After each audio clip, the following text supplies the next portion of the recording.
저희 기독교가 우리 대한민국에 들어온 지 1884년에 기독교가 이 대한민국에 들어왔습니다.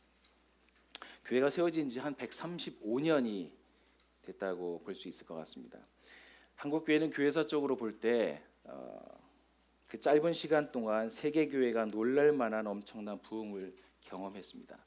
세계 10대 교회 중에 한국에 있는 교회가 규모적으로 6개가 한국에 있다는 이야기를 듣습니다. 경제 규모로는 지난주에 보니까 세계 11위 정도가 되는데요. 저희 한국 교회가 미국 다음으로 선교사를 제일 많이 파송하는 두 번째 나라가 되어 있다라고 하는 공식 파송 선교사 2만 명 정도가 됐고요. 사실 비공식적으로 따지면 그게 한 2배 정도가 되지 않을까 생각을 하게 됩니다. 파송받은 선교사님들은 헌신적으로 현지인의 필요를 찾아서 학교와 병원, 고아원, 교회 등을 세웠고요. 또 영혼을 살리기 위해서 복음을 전수하며 한 사람 한 사람을 사랑하며 목양한 결과가 있습니다. 또 역사적으로 볼 때 교회는 일제 통치의 암울한 시기에 3.1 운동을 일으키는데 앞장서고요. 지금으로부터 100년 전 상해 임시정부가 세워질 때 그곳에 위원으로서 29명 중에 11명, 그 중에 누가 있었냐면요, 손정도 목사님, 이희영 장로, 김철 이런 분들이 그 가운데 함께 있어서 그리스도인으로 참여했습니다. 그들은 민족의 말살 위기에 봉착해 있던 시대를 분별했고 시대의 부름에 목숨을 아끼지 않고 참여한 자랑스러운 기독교인의 모습을 우리에게 보여주었습니다. 여러분, 제가 어릴 때 어른들로부터 이런 얘기를 참 많이 들은 것 같습니다. 나는 제사를 드려야 하기 때문에 교회를 더 이상 못 나간다. 그러나 너는 교회 나가라. 교회 나가서 훌륭한 사람이 되어라. 목사님 말씀 잘 듣고 새로운 것을 배워서 나에게도 좀 들려주어라. 그 당시에는 부모님들이 교회로 자녀들을 보내는 것이 무엇이냐면 로또 맞는 것 같은 그런 분위기가 있었습니다. 이것은 바로 한국 교회의 빛과 같은 역사가 아닐까 생각합니다. 하지만 한때 민족과 역사의 빛을 발하던 한국 교회가 어느 때부터인가 숫자와 건물과 부흥의 외형적인 것에 취하여서 교회는 점점 세속화되어 갔습니다. 한국 교회가 이대로 괜찮은가? 다시 처음으로 돌아갈 수 있을까? 세속화되어가는 속도가 자정 능적보다 빠른데 이 일이 어떻게 될 것인가? 교회 내부에서 사회 여러 곳에서 교회를 걱정하는 시선이 참 많았습니다. 이런 말이 나오는 데는 목회자의 물질적 타락과 또 교회의 세습과 교회 내부의 분쟁 소식이 알려지면서 문제의 심각성은 더욱더 고조되어 갔습니다. 예전에는 많은 사람들이 호감과 사랑을 받던 교회가 이제는 반감의 대상이 됐고요. 더 나아가서 혐오로 바뀐 현상을 인터넷 댓글이나 그래서 저희는 잘 발견할 수 있습니다. 더 이상 전도는 고사하고요. 기독교인들과 같은 집단이 되는 것을 원치 않는 시민들이 많아졌습니다. 이것은 한국 교회의 그림자가 아닌가 생각합니다. 저는 개인적으로 지금의 한국 교회는 위기를 넘어섰고요. 혼돈과 해체의 직면에 있는 수준에 있다고 생각합니다. 대변혁이 일어나야 소망이 있다고 생각합니다. 여러분, 부흥은 이미 꺾인 지 오래되었습니다. 왜 그럴까요? 조금 전에 저희 앞에서 우리 동행교회는 좀 특별한 것 같아요. 다른 교회와 다음 세대와 같이 예배를 드리는 모습을 보면서 아이들이 옆에 나와서 예배하잖아요. 행복한 교회입니다.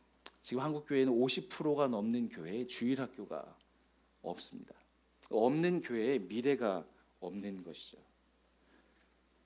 왜 이 지경이 되었는가? 한국의 교회의 빛의 모습이 점점 그림자로 드리워졌고요. 그림자가 좀 암울하게 가는 이 분위기는 왜 되었는가? 왜 이렇게 되었고 어디서부터 잘못되었는가? 저는 여러분과 한 3가지로 함께 나누도록 하겠습니다. 사람들에게는 모든 필요가 있습니다. 2가지 필요가 있는데 그 중에 하나는 펠트 니드입니다. 즉 느껴지는 필요라고 얘기할 수 있습니다. 이 세상을 살아갈 때 돈과 힘과 사랑과 성공, 그다음에 인정받는 것이 대표적이라고 얘기할 수 있습니다. 그것이 노력해서 채워지면 행복한 한때를 맞이합니다. 그러나 얼마 지나지 않아서 행복한 한때는 시들해지고요. 행복 지수는 점점 떨어집니다. 그러고 따라오는 감정은 결핍, 삶에 대한 무의미함을 경험하게 됩니다. 그때 사람들은 내가 살아가는 근원적인 이유에 대해서 질문합니다.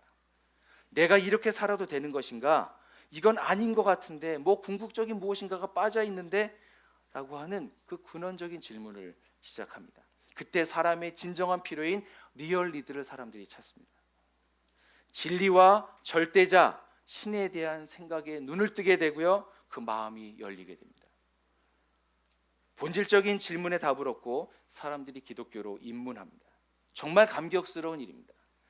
내가 어떻게 하나님의 자녀가 될 수 있었나? 하나님의 은혜의 그 크기와 넓이와 깊이와 높이에 감격스럽고요, 신앙이 성장하면서 깊어져가는 모습에 놀라운 은혜를 경험합니다. 그런데 시간이 흘러가면서 세상과 교회를 규별짓는 이언론이 자연스럽게 우리 안에 침투합니다. 자신의 구원은 안전하고 죽으면 천국 갈 수 있다라고 하는 강한 확신을 갖습니다. 하지만 세상에 대해서는 정죄하고요, 하나님의 심판을 받아야 마땅한 것으로 여깁니다. 심지어 자신과 뜻이 맞지 않는 사람들을 무차별 정죄하고 낙인 찍고 저주까지 퍼붓는 무례한 기독교인의 모습을 여과 없이 드러내고 있습니다. 어떻게 이런 일이 가능한 것일까? 저는 그 영적, 심리적 기저에 종교적 우월의식이 뿌리내리고 있다고 여러분들과 나누고 싶습니다. 하나님은 나를 사랑하시고 무한히 용서해 주시는 분이시다.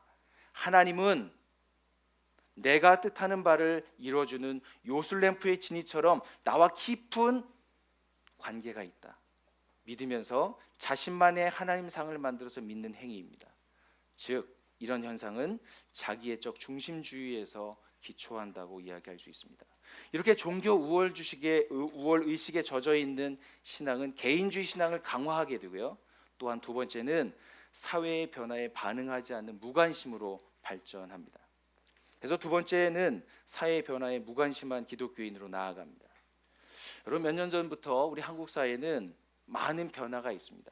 국민이 주인이고 시민의 사회를 이끌 수 있는 주도 세력으로, 주체 세력으로 점점 발전해 가고 있습니다. 그런데 대다수의 많은 교회는 그 일에 대해서 무관심합니다.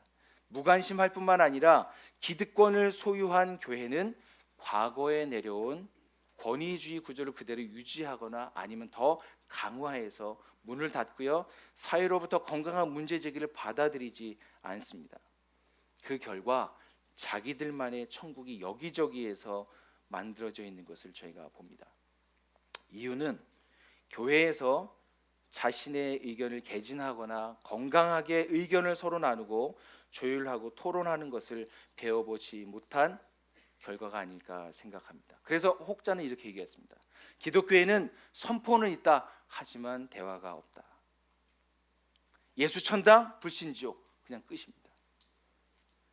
누구보다 소통을 위해서 이 땅에 오신 예수님을 닮아야 할 교회가 세상과 소통을 못하는 집단으로 비춰지고 있습니다. 성도가 중심이 되어야 할 교회는 종교개혁 전의 모습을 닮아 불편한 진실을 마주하는 뉴스를 저희가 계속해서 직면하고 있습니다. 그 결과 교회는 사회와 더불어 공존하는 것을 모르게 되었고요, 더 나아가서 사회에서 교회가 설 수 있는 자리가 점점 좁아지고 있는 일을 여러 매체에서 저희가 보고 있습니다. 여러분, 왜 이런 일이 있을까요? 종교 우월 주식에 빠지고 사람들이 왜 자기만의 것들을 추구하며 살게 될까요? 귀를 닫을까요? 그것의 가장 큰 뿌리는 왜곡된 신학에 기초한 거짓 복음에 있다고 생각합니다. 그 왜곡된 신앙에 기초한 거짓 복음의 실체는 바로 번영 복음이라고 이야기할 수 있습니다. 아마 이 가운데 서울 영동교회의 정현구 목사님을 아시는 분들이 있을 것 같아요. 정현구 목사님이 번영 복음에 대해서 어떤 책에 단평을 짧게 달아놓으셨는데 아주 인사이트가 있어서 제가 옮겨 보았습니다. 여러분들께 한번 읽어드릴 때 다시 한번 들어보십시오. 번영 복음은 참 오랫동안 교회의 강단을 지배해 왔습니다. 그 화려한 번영 복음 속에는 은밀한 기만의 누룩이 있었음을 잘 몰랐습니다. 유사 복음 속에 섞인 비복음적 누룩을 제대로 분별하지 못함으로 치른 대가는 실로 매우 컸습니다. 겉으로는 교회가 번영하는 것 같았지만 안으로는 쇠락하였고, 겉으로는 세상 곳곳에 교회당이 높이 세워졌지만 그 교회들은 세상이란 바다 속에서 서서히 침몰하였고, 세상을 선도하기보다는 세상의 한 부속물처럼 된 것입니다. 그 원인은 종교개혁 당시나 지금이나 동일하게 복음의 왜곡이었습니다. 해답도 그 당시나 지금이나 마찬가지로 참된 복음의 횃불을 드는 것입니다.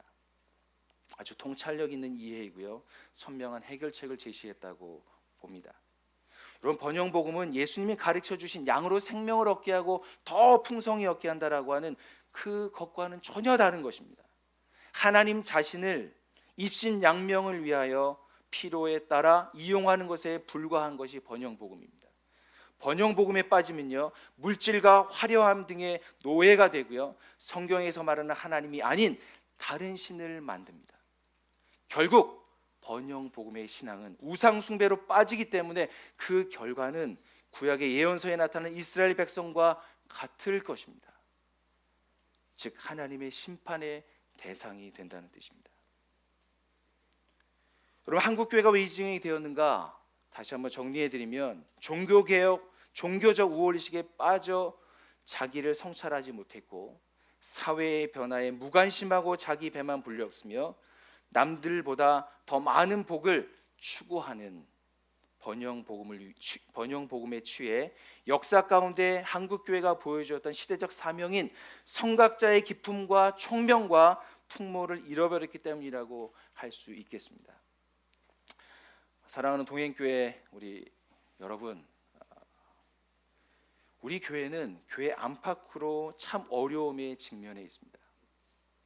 우리가 나들목 동행교회로 이 자리에 함께 모인 것은 하나님께서 원래 갖고 계셨던 바로 그 교회를 서울 동북부에 세우는 일을 위해서 함께 기도했고, 그것을 분별해서 하나님의 새로운 비전의 역사가 이곳에서 이루어지기를 소망하는 마음으로 이곳에 모인 줄로 믿습니다.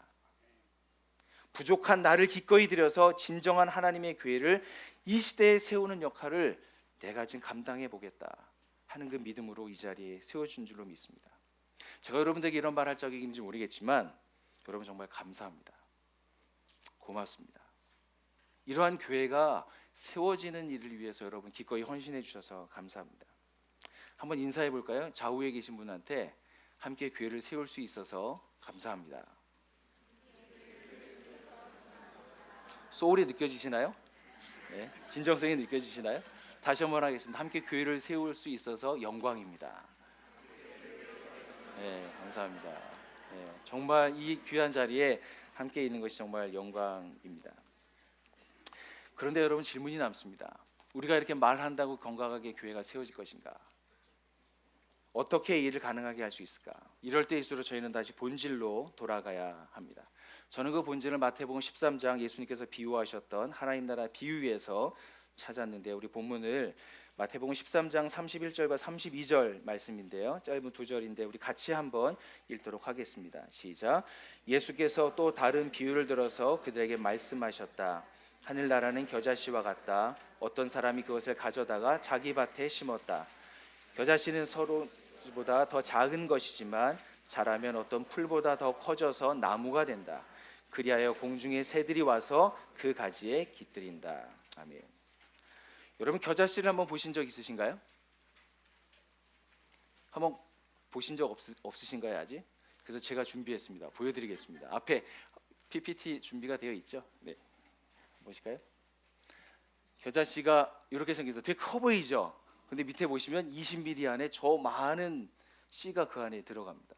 사실 겨자씨를 저희 손에 한번 이렇게 얹어서 딱 놓잖아요. 그러면 거의 볼펜 0.3mm 정도의 볼펜 있잖아요. 그 점을 찍어 놓은 것처럼 거의 눈에도 보이지 않는 정도의 사이즈가 됩니다. 근데 이 겨자씨가 겨자꽃이 있는데 겨자꽃이 아주 예뻐요. 노랗게 되어 있습니다. 이 안에 겨자씨가 아주 가득 들어 있죠. 이것이 자라면 어떻게 될까요?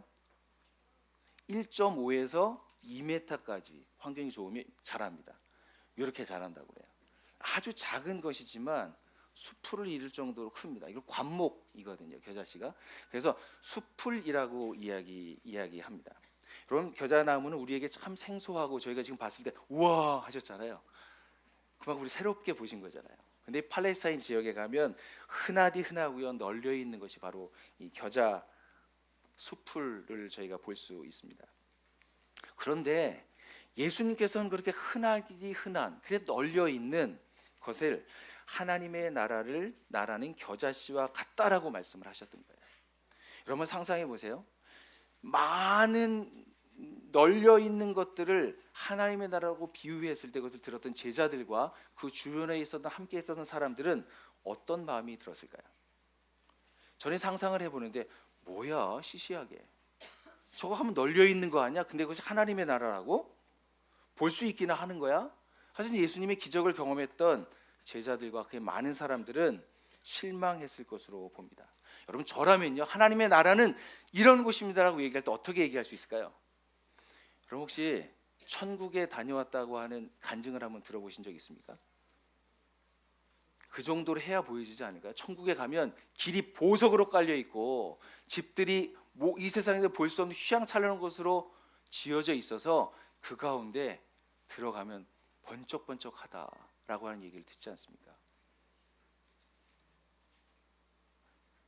이 땅에 속해서 살지 못하고 경험하지 못했던 것을 그 천국에 가면 경험할 수 있다라고 이야기해야 사람들이 좀 시선을 끌고 이 나라에 대해서 관심을 갖지 않게 했습니까?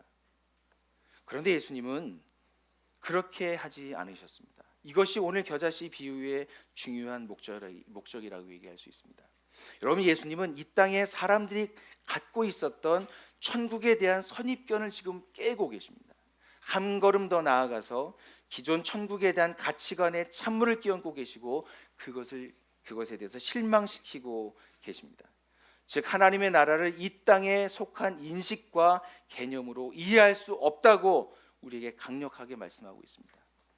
여러분 하나님의 나라라고 얘기했을 때 그 나라를 여러분 땅이나 영토를 얘기하는 것이 아니라 바실레이아라고 하는 것을 여러분 알고 계실 것입니다. 즉 하나님의 다스림이 미치는 어떤 영역과 그 주권이 행사되는 실권을 가르치는 곳이 바로 나라 바실레이아라고 할 수 있습니다. 예수님께서 이 말씀을 하셨던 그 현장은 어디였습니까? 로마 황제가 다스리고 있었던 그 시대였습니다. 즉 로마 황제가 다스리는 나라는 화려했고요, 거대했고요, 웅장했습니다. 하지만 예수님이 선포하신 하나님의 나라는 겨자씨처럼 아주 볼품없는 것이었습니다. 흔하디 흔한 것이었습니다. 하나님의 나라의 다스림을 눈으로 보이는 것에 있는 것이 아니라 즉 중요한 믿음의 문제인 것을 우리에게 제시하고 있습니다. 하나님의 나라는 이 세상에 볼 수 있는 것이 아니라 하나님의 나라를 알도록 허락된 사람이 정해져 있다라고 예수님께서는 강력하게 말씀하고 계신 것입니다. 마태복음 13장 11절의 말씀에 보면 이렇게 말씀합니다. 너희에게는 하나님의 나라의 비밀을 아는 것을 허락해 주셨지만 다른 사람에게는 그것을 그렇게 해주지 않으셨다라고 말합니다. 여기에서 얘기하고 있는 너희는 누구일까요? 그 너희는 바로 예수님의 제자를 얘기합니다. 더 나아가서 예수님의 제자를 통해서 다시 하나님의 나라에 들어오게 될 그의 제자들을 말씀하고 있습니다. 제자들의 특징은 이런 특징이 있었습니다. 마태복음 11장 12절의 말씀을 같이 한번 읽어볼까요? 시작. 세례자 요한 때로부터 지금까지 하늘나라는 힘을 떨치고 있다. 그리고 힘을 쓰는 사람들이 그것을 차지한다. 이 말씀은 하나님 나라는 힘을 떨치고 있다. 그리고 힘을 쓰는 사람은 그것을 차지한다. 저희가 읽고 있는 표준 이 세 번역은 이 맛이 잘 안 나는 것 같아요. 그래서 개역 성경으로 제가 다시 한번 여러분에게 읽어드리겠습니다. 세례 요한의 때부터 지금까지 천국은 침노를 당하나니 침노하는 자는 빼앗느니라. 이런 이 어감이 좀 우리에게 좀 더 익숙하지 않나요? 천국은 침노를 당하고 있다라고 이야기합니다. 침노하는 자가 빼앗는다. 즉 천국은 가만히 있다고 오는 것이 아니라 전쟁터에 나가서 승리를 얻어야만 싸워서 이겨야만 내가 얻을 수 있다라고 이야기하는 것입니다. 특별히 여기에서 얘기하는 침노를 당하다 비아제타이라고 하는 단어의 독특성이 있습니다. 여러분 이 시제가 어떤 것인가요? 침노를 당하다 하면 어떻게 수동형인가요? 능동형인가요? 그죠? 수동형이죠. 뭔가 당하고 있는 입장입니다. 그런데 20세기가 되어서 학문이 좀 발달하면서 이 헬라어와 라틴어에만 있는 특별한 문법을 학자들이 새롭게 발견했습니다. 그래서 바로 이태 동사라고 해요. 형태는 수동형이지만 해석은 능동형으로 해야 한다 하는 것입니다. 즉 저희가 조금 전에 보았던 침노당하다가 바로 이 이태 동사에 해당합니다. 수동형이지만 능동형으로 해석해야 한다는 뜻입니다. 그래서 다시 11장 12절을 번역하면 이렇게 번역할 수 있습니다. 세례 요한의 때부터 천국이 세상 나라를 침노하여 무엇인가를 빼앗았다라고 번역할 수 있습니다. 천국이 침노를 당하는 입장이 아니라 천국이 침노하여서 세상 나라에 들어왔다라고 이야기하는 것입니다. 우리가 천국을 빼앗는 것이 아니라 천국이 세상을 공격해서 세상 나라에 사로잡혀 있는 사람들을 끄집어내어서 하나님 나라로 이전시키고 있다라고 이야기할 수 있습니다. 우리가 하나님의 나라를 침노하여 얻게 된 것이 아니라 내가 예수님을 믿기로 작정한 것이 아니라는 뜻입니다. 내가 결단하고 결정하고 이 자리에 뛰어들어온 것이 아닙니다. 여러분, 내가 예수 믿고 하나님 나라에 들어간 것은 하나님의 나라가 세상 나라를 뚫고 우리 가운데 들어오셔서 우리가 그 나라를 들어갈 수 있었습니다. 즉 보이지 않는 하나님의 나라가 성육신 하신 예수 그리스도를 통해서 우리 가운데 들어오셔서 저희는 그 하나님의 나라를 들어갈 수 있었습니다. 저희가 가장 익숙하게 있는 말씀, 이 말씀 있지 않습니까? 마가복음 1장 15절에 있는 말씀인데요, 제가 한번 읽겠습니다. 때가 찼다, 하나님의 나라가 가까이 왔다. 회개하여라, 복음을 믿어라. 여러분, 우리는 원래 하나님의 나라를 스스로 박차고 나온 사람들이었습니다. 내 인생을 내 마음대로 내 주인처럼 살겠다고 하면서 하나님의 다스림을 거부한 자의 후예들이었습니다. 그런데 하나님의 나라가 우리 가운데 들어와서 하나님의 다스림을 실제로 드러내며 우리를 초청하고 있습니다. 초청을 받을지 말지의 결정권을 우리에게 주셨다고 말씀하고 있습니다. 여러분, 겨자씨는 아주 작은 것이지만 그 겨자씨는 하나님의 나라입니다. 그 하나님의 나라가 이 땅에 들어와서 세상 나라의 사람들을 이끌어내어서 회복시키고 아름다운 인생으로 꽃피우고 있다고 말씀하는 것입니다. 여러분, 그 일이 이 서울에 있는 동북부 지역에 앞으로 이 별내에 또 들어가서 입주해서 또 그 별내 안에서 꽃피우는 은혜가 있기를 간절히 소망합니다. 여러분, 그 은혜가 있기 위해서 우리가 어떻게 해야 할 것인가 같이 말씀을 좀 나누도록 하겠습니다. 첫 번째는 겨자씨인 예수님을 내 마음에 심으라고 하는 것입니다. 이 세상에는 우리가 돈과 명예와 힘과 또 사랑과 인정을 받으면 정말 행복하다고 속삭입니다. 제가 이것이 필요 없다고 얘기하는 것이 아닙니다. 그러나 사람들은 그것만 추구하고 있고 그것만 바라봅니다. 세상의 복음이 우리에게 속삭여서 그것을 계속해서 주입할 뿐만 아니라 우리를 쇠뇌합니다. 남이 누리지 못하는 것을 조금이라도 더 누리면 아주 당당하게 살 수 있을 것 같고 멋들어지게 살 수 있다고 세상의 복음이 우리를 향해서 외칩니다. 그러나 진짜 행복해지기 위해서는 두 가지가 우리에게 있어야 합니다. 그 중에 첫째는 내 삶을 살아가는 진짜 가치와 목적을 발견하는 데 있습니다. 그 목적을 발견하는 사람은 어떤 대가라도 지불합니다. 눈이 반짝거립니다. 자신의 전부를 내어서 그것에 인생을 투자합니다. 가치와 목적을 발견하는 것. 두 번째는 무조건적인 사랑을 받을 때 사람은 꽃피웁니다. 여러분, 31절 말씀에 보면 예수님께서 또 다른 비유를 들어서 그들에게 말씀하셨다. 하나님의 나라는 겨자씨와 같다.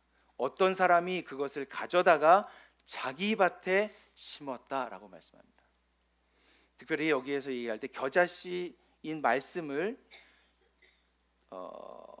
취했다, 즉 얻었다, 영접했다, 이 단어가 람본이라고 하는 단어입니다. 근데 신약에서 이것이 어디에 쓰였냐면 예수님께서 오병이어 기적을 일으켰을 때 하늘을 들어서 축사하시고 그 받은 것을 제자들이 받았다 할 때 이 람본이라고 했습니다. 그것을 받는 것입니다. 또 어디에 사용했냐면 이 비유를 달란트를 주인이 나눠 주었을 때 그의 종들이 그것을 받았다라고 할 때 이 단어를 사용했습니다. 예수님께서 성찬의 잔을 들어서 축사하신 후에 제자들에게 나누셨을 때 이것을 받았다라고 얘기할 때 그것을 람본이라고 하는 이 단어가 거기에 쓰였습니다. 이 동사는 보면 인격적인 관계 안에서 그것을 능동적으로 받는 의미가 그 가운데 담겨져 있습니다. 예수님께서 생명의 겨자씨인 줄 알고 자발적으로 받아들인 그것을 취하고 영접한 사람들을 의미하는 것입니다. 여러분, 특별히 여기에서 중요한 의미가 있는데요, 그 겨자씨를 자기 밭에 심은 사람들이 있다고 얘기합니다. 하나님의 나라 복음의 실체인 겨자씨를 자기 밭에 심은 사람, 즉 자기 자신에게 적용하고 자기 삶의 중심에 두었다라고 하는 의미가 이 가운데 있습니다. 그런데 이상한 표현이 있습니다. 여러분, 씨는 어떻게 하는 것이죠? 씨는 뭘이죠? 뿌리는 것이죠. 씨는 원래 뿌리는 것입니다. 그런데 이 본문에 보면 자기 밭에 어떻게 했다고요? 심었다라고 하는 의미가 있습니다. 왜 심었다고 얘기했을까요? 뿌리는 것인데 심었다. 제가 이 말씀 묵상하면서 생각했던 것은 그만큼 씨 하나라도 귀하게 여기고 가꾸고 돌본다는 뜻이 그 가운데 내함되어 있습니다. 즉 겨자씨인 그 예수님을 받아들인 그 사람들은 자기 밭에 심어서 그것을 예수의 생명이 계속해서 내 안에 자라나도록 돌보고 가꾸고 하는 의미를 이 가운데서 볼 수 있습니다. 여러분, 저희가 아주 익숙한 그림이 있지 않습니까? 꿈에라도 나오는 그림표, 여기서 자주 보시나요? 네, 저희도 가끔 네, 한번 보셨거든요. 저희도 가끔 봅니다. 자주는 보지 못하는데 여러분 한번 이렇게 보시면 저희가 그대로 갖고 왔습니다. 저희가 살아가는 세상은 이 세대입니다. 이 세대는 시작에서부터 언젠가 끝이 있다. 성경에서 얘기하고 있는 세계관은 직선적인 역사관이라고 이야기할 수 있어요. 이 세대를 살아가는데 우리 이 세상을 살아가다 끝이 아니라 이 세상을 위해서 겨자씨인 예수님께서 이 땅에 오셔서 하나님의 나라를 가져오셨다고 얘기합니다. 여러분, 하나님 나라 그림을 볼 때 우리는 예수 그리스도의 십자가를 잘 묵상해야 합니다. 왜냐하면 그 예수님의 십자가를 통해서 우리는 하나님의 나라를 알게 되었고 그 나라를 누릴 수 있기 때문입니다. 그 예수님이 가져오셨던 나라를 통해서 이미 우리는 오는 세대의 백성이 되었습니다. 이 땅에 살지만 하나님의 나라에 소속된 사람으로서 저희는 이중 국적자로서 저희가 살고 있습니다. 그리고 그 이 세상의 끝이 임할 것이고 우리는 완성될 하나님의 나라를 소망하면서 살고 있다. 하나님 말씀을 저희가 잘 알고 있을 것입니다. 제가 이 말씀을 다시 한번 보여드리는 이유는 겨자씨인 예수님이 내 마음 가운데 심겨 있는가 하는 것입니다. 심어서 그 예수님이 내 안에서 계속해서 지금도 자라가고 있는가 하는 것에 여러분들에게 질문을 하고 싶은 것입니다. 사랑하는 동행교회 하늘가족 여러분, 여러분들은 이미 하나님 나라의 겨자씨를 자기 밭에 심은 사람입니다. 맞습니까? 하나님의 나라의 비밀을 알도록 허락되신 분들이에요. 우리는 하나님의 나라를 알고 이 세상 복음을 거부하고 하나님의 다스림을 받은 하나님의 자녀가 되었다고 이야기할 수 있습니다. 그 비밀을 알았다면 그것은 끝이 아니고요, 시작인 것을 제가 기억해야 합니다. 그 알게 됐던 그 시작이 계속해서 심화되어 가기를 간절히 소망합니다. 그 겨자씨인 예수님을 아직 발견하지 못했거나 또 발견해가는 과정 가운데 계신 손님과 찾는 이분들에게 제가 이렇게 얘기할 수 있습니다. 나들목 동행교회 오신 것은 대박을 맞으신 것입니다. 왜 그런 것일까요? 여기 계신 분들이 그 하나님 나라의 복음을 이미 자기 밭에 받아서 자라갔고요, 그것을 전하면서 겨자를 흘리고 있기 때문이라고 봅니다. 하나님의 나라의 복음을 지금 경험하고 있는 베테랑 우리 목자님들과 언약가족과 하늘가족이 이 가운데 있습니다. 그들에게 나에게 그것을 알려달라고 침노하십시오. 나를 좀 도와주고 나를 알게 해달라. 그렇게 해서 좀 조르십시오. 그래서 잘 도움을 받으셨으면 좋겠습니다. 두 번째는 겨자씨가 나무로 자라가는 과정을 인내하는 것입니다. 여러분, 겨자씨를 심었다고 해서 끝이 아니라고 조금 전에 말씀드렸습니다. 씨가 심겨져서 싹이 트고요, 성장해서 수풀을 이루어가는 그 과정이 필요합니다. 그러나 그 과정은 정말 쉽지 않습니다. 팔레스타인 지역에 가면 3월에서부터 5월까지는 우기가 찾아와요. 그래서 그 기간에는 비가 많이 옵니다. 그래서 깡 말라 있었던 그 대지에 촉촉히 비가 내리면 만물에 어디선가 모르게 파릇파릇한 새싹들이 돋아나요. 거짓말처럼 것이 많게 되고요. 그러나 6월부터 시작해서 그 다음에 2월까지는 건기가 찾아옵니다. 건기가 찾아오면 어떻게 될까요? 모든 푸르렀던 것이 다 깡 마르게 됩니다. 낮과 밤의 기온차가 40도 정도가 차이가 납니다. 낮에 뜨거운 태양과 뜨거운 바람을 맞으면서 이 겨자씨는 견뎌야 합니다. 그것뿐만이 아니라 저녁에 아주 차가운 바람을 맞으면서 견뎌야 하는 것입니다. 그래서 예수님께서는 누가복음 8장 15절에 이렇게 말씀하셨습니다. 좋은 땅에 떨어진 것들은 바르고 착한 마음으로 말씀을 듣고서 그것을 굳게 간직하여 견디는 가운데 어떻게 해요? 열매를 맺는 사람들입니다 라고 말씀을 했습니다. 열매를 맺기 위해서는 과정이 중요합니다. 우리가 하나님의 나라의 복음을 알았다고 해서 내 삶이 한순간에 바뀌지 않습니다. 하나님을 믿지만 모든 일이 내 마음처럼 잘 풀리지 않습니다. 예를 들어 보면 청년들의 취업 문제가 우리에게 계속되고 있습니다. 또 연애와 결혼의 문제도 있고요. 직장에서의 삶은 녹록지가 않습니다. 또한 자녀를 가진 우리 부모님들은 자녀 교육을 어떻게 해야 될지 한 큐에 해결하는 어떤 무엇인가 맞는 키가 없다는 것을 알고 있습니다. 건강의 문제가 나이가 들면 들수록 더 우리의 뒷덜미를 잡습니다. 또한 사업을 해보지만 넉넉하게 주어지지 않는 삶의 현실이 우리의 문제 가운데 나타나고 있습니다. 하나님의 자녀가 되었다고 해서 저절로 문제가 풀리지는 않습니다. 그러나 여러분, 제가 이 말씀을 생각하면서 풀리지 않는 것도 없었다라고 저는 생각을 했습니다. 왜 그런가요? 조용히 묵상하고 생각해 보니까 이미 풀려 있는 문제들에 대해서는 제가 더 이상 고민하고 있지 않더라고요. 과거에 제가 전전긍긍했던 문제가 있습니다. 그런데 지금은 그 문제가 더 이상 저에게 영향을 끼치지 않고요. 제가 염려하고 있는 것은 앞으로 미래를 바라보면서 어떻게 될 것인가 하는 것을 땡겨서 걱정하고 있는 제 자신을 발견했습니다. 여러분에게 부탁드리는 것은 여러분 가운데 풀려진 문제를 생각하시고 감사하는 은혜가 있기를 간절히 소망합니다. 풀리지 않는 문제, 앞으로 일어날 문제를 가지고 전전긍긍한다고 해서 그것이 풀려지지 않습니다. 하나님이 내 삶에 그 문제가 있을 때 나를 다뤄오셨고 성장시키셨고 과정을 통해서 나에게 하셨던 것을 여러분 잘 기억하셨으면 좋겠습니다. 양평 지역에서 교회를 세우는 것은 생각만큼 참 쉽지 않은 것 같습니다. 참 여러 요소가 있는 것 같아요. 지금은 저 혼자 양평에 내려가서 원룸을 잡아서 제가 혼잠, 혼밥 뭐 이런 거 뭔가 이렇게 하는 거에 제가 좀 익숙해지는 것 같습니다.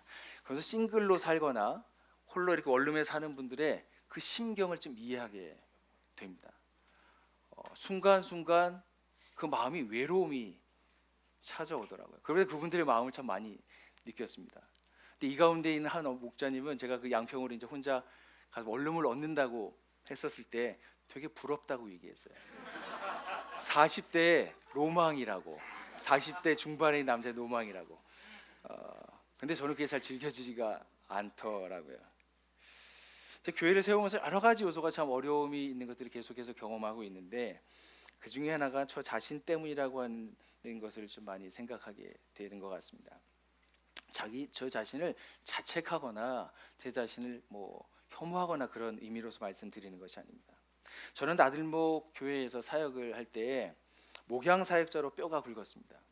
그래서 한때는 제 별칭이 목특소 전문 사역자라고 할 정도로 목특소에 참 많은 사람들과 함께 했습니다. 저는 그날은 목특소를 통해서 사람이 가지고 있는 인간의 가장 공궁이 무엇인지를 많이 배웠습니다. 사람을 많이 이해할 수 있게 됐어요. 그 어려움의 현장들에 들어가서 같이 아파하면서 제 문제도 맞닥뜨려서 저도 힘들어하면서 그 문제를 또 넘어서기도 했던 경험이 저에게 있습니다.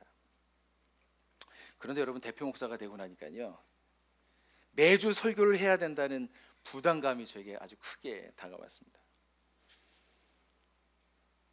그 무게가 가중되는 것은 주일에 이 들었던 말씀을 가지고 가정교회에 가서 삶으로 말씀 있기를 한다라고 하는 것이었습니다. 그래서 알아가면 알아갈수록 성도들의 삶의 좌표가 바뀌어지는 것, 그 귀중함을 알아가면 알아갈수록 저의 그 무게감은 더해 갔습니다. 여러분께서 이렇게 고백할 수 있을 것 같아요. 저는 매주 오늘이 오는 것이 설레이지가 않습니다. 더디 왔으면 좋겠습니다.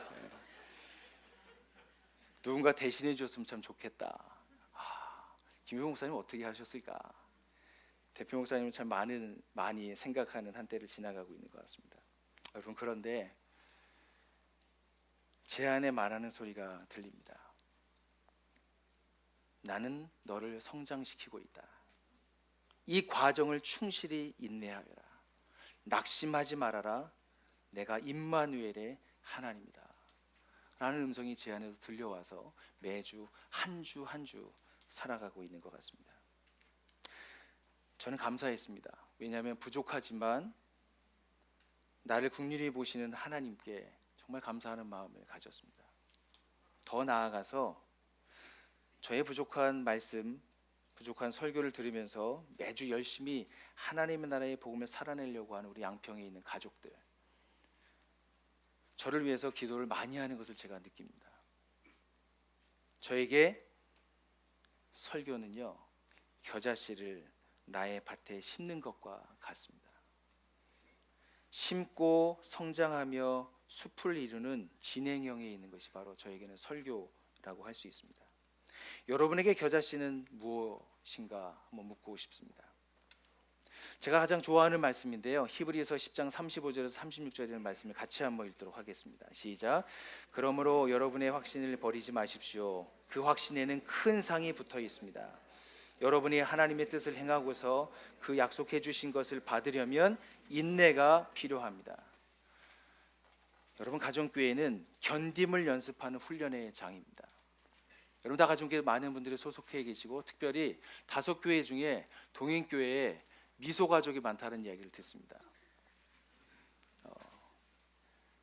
어떻게 보면 감사한 부분도 있고, 어떻게 보면 우리 미소가족들 생각하면 좀 안타까운 마음도 듭니다.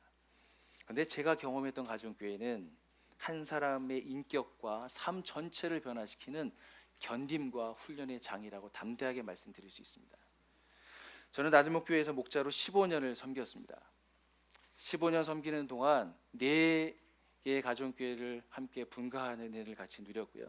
그 과정을 통해서 참 많은 은혜를 경험했습니다.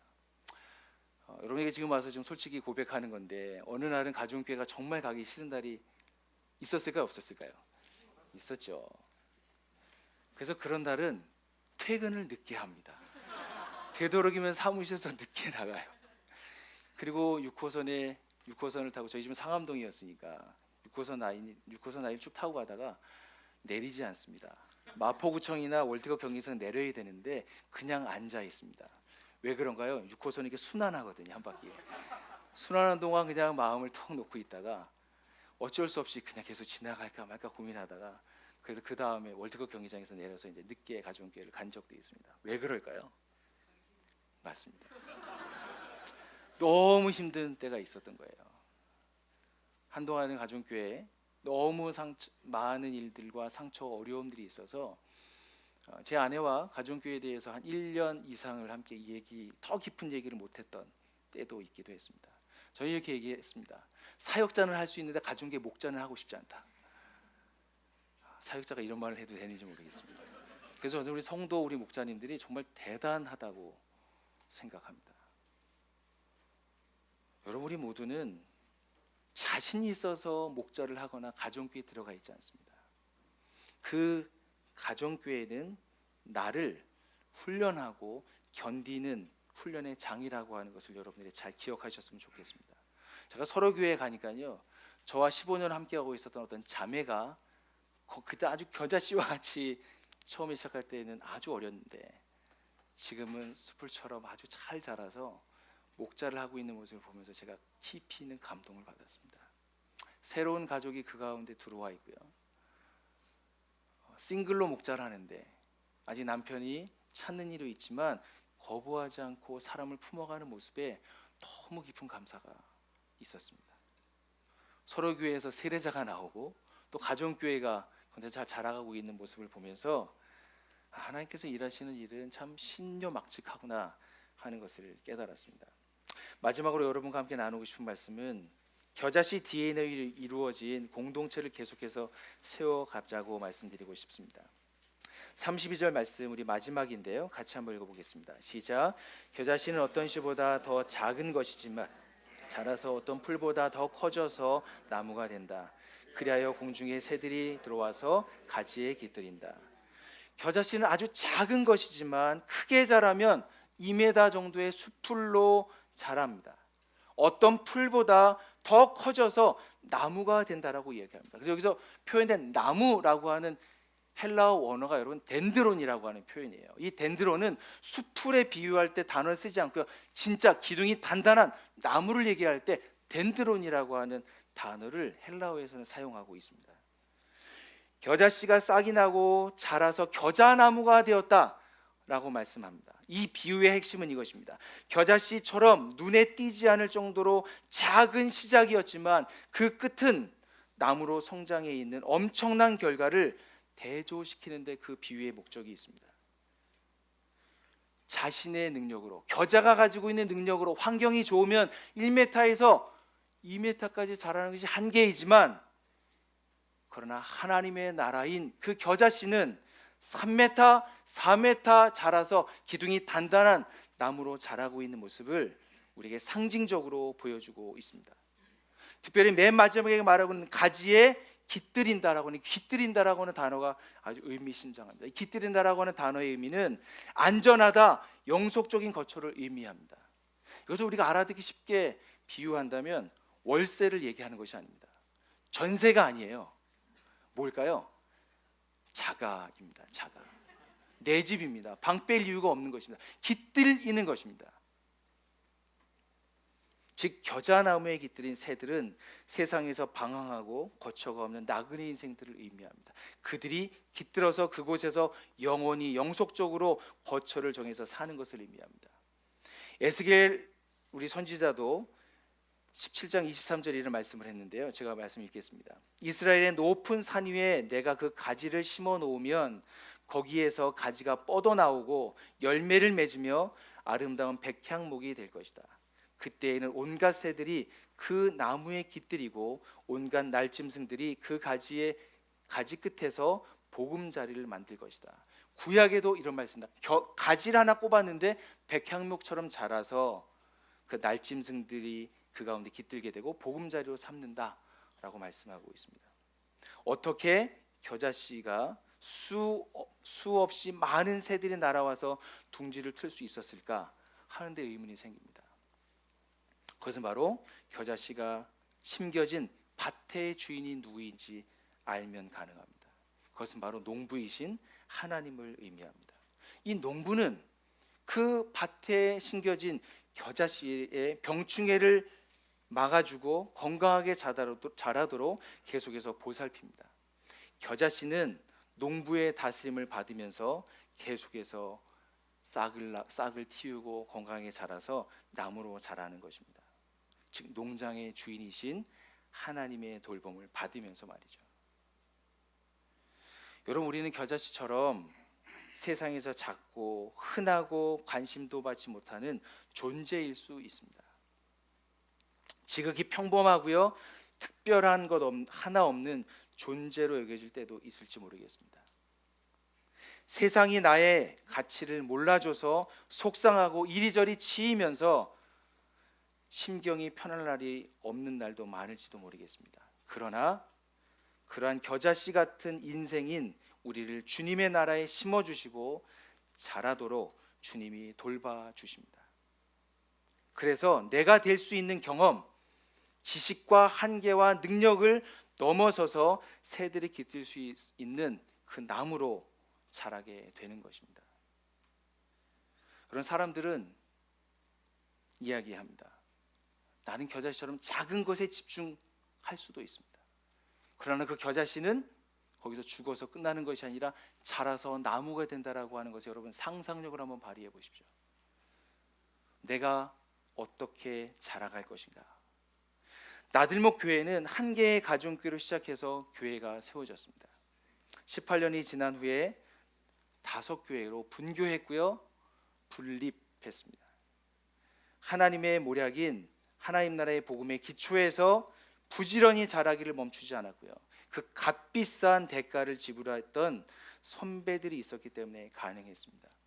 이 가운데 몇 분이 역사의 산 증인으로 이 가운데 앉아 계십니다. 특별히 우리 김계봉 목사님과 신은희 우리 목자님, 지금 목자님 하고 계신가요? 지금 명예 목자님이신가요? 예. 그동안 얼마나 많은 사람들을 세워오고 섬겼는지 모릅니다. 2003년도에 2002년도인가 3년도에 함께 하셨습니다. 이 모든 과정을 지켜보시면서 기도하셨습니다. 그리고 손병기 소미영 목자님 비롯해서 많은 목자님들이 이 가운데서 그 과정을 지켜보셨습니다. 역사의 산증인이라고 얘기할 수 있습니다. 주님이 우리를 돌보시고 병충해를 잡아주셨기 때문에 우리의 연약함에도 불구하고 하나님께서는 이 교회를 건강하게 세우셨다고 모두 다 간증하고 계실 것입니다. 그분의 계심으로 우리가 이만큼 자랐고 오늘의 결과를 우리는 맞이했습니다. 여기에 계신 많은 분들 10년 후에 역사의 산증인이 되어 주십시오. 지금 시작하는 1년차 한 5개월에서 6개월 된 나들목 동행교회가 10년 후에 어떤 교회로 자라 있을지, 그것도 참 중요한데요. 나는 어떤 나무로 자라 있을까? 나의 둥지에는 어떤 사람들이 와서 깃들고 살고 있을까? 한번 상상하시면서 생각하셨으면 좋겠습니다. 말씀의 결론을 맺도록 하겠습니다. 조국 교회를 건강하게 세우는 겨자씨 나들목 동행교회가 되었으면 좋겠습니다. 이제 우리에게 그 바톤이 주어졌습니다. 서두에 말한 것처럼 한국 교회는 이대로 안 되는 것 같습니다. 그렇다고 저희가 한탄만 할 수 있지 않는 것 같습니다. 한국 교회를 떠난 가난한 성도와 신앙을 잃어버린 나그네들이 여기저기에 넘쳐납니다. 새들이 되어서 날아다니고 있습니다. 깃들일 곳을 찾고 있습니다. 우리 사랑하는 나들목 동행교회 우리 하늘가족 여러분, 이제 개척의 시기를 막 넘어서가고 있는 이때 우리 개인과 우리 가정교회가 하나님께서 인도해 주시는 대로 그 겨자씨인 예수 그리스도를 잘 품어서 우리 안에서 한계를 극복해가는 과정을 통해서 겨자나무로 잘 자라가게 되길 간절히 소망합니다. 그래서 나들목 동행교회가 견고한 나무가 되어서 새들이 깃들고 이 땅에 조국 교회를 회복하는 하나님 나라의 디딤돌로 세워지기를 간절히 소망합니다. 주님께서 우리를 건강하게 이끌어 가실 것입니다. 아멘. 시간에 같이 한번 지금 기도했으면 좋겠습니다. 먼저 오늘 드렸던 말씀을 생각하면서 한 번만 같이 한번 기도했으면 좋겠는데요. 하나님께서 겨자씨 아주 작은 것이지만 그 끝은 나무로 자라고 있는 말씀을 저희가 들었습니다. 이 시간에 나에게 주신 하나님의 말씀을 붙들고 잠시 한 1분간만 지금 작은 소리를 내어서 함께 기도하고 우리 침묵으로 들어가도록 하겠습니다. 기도하겠습니다.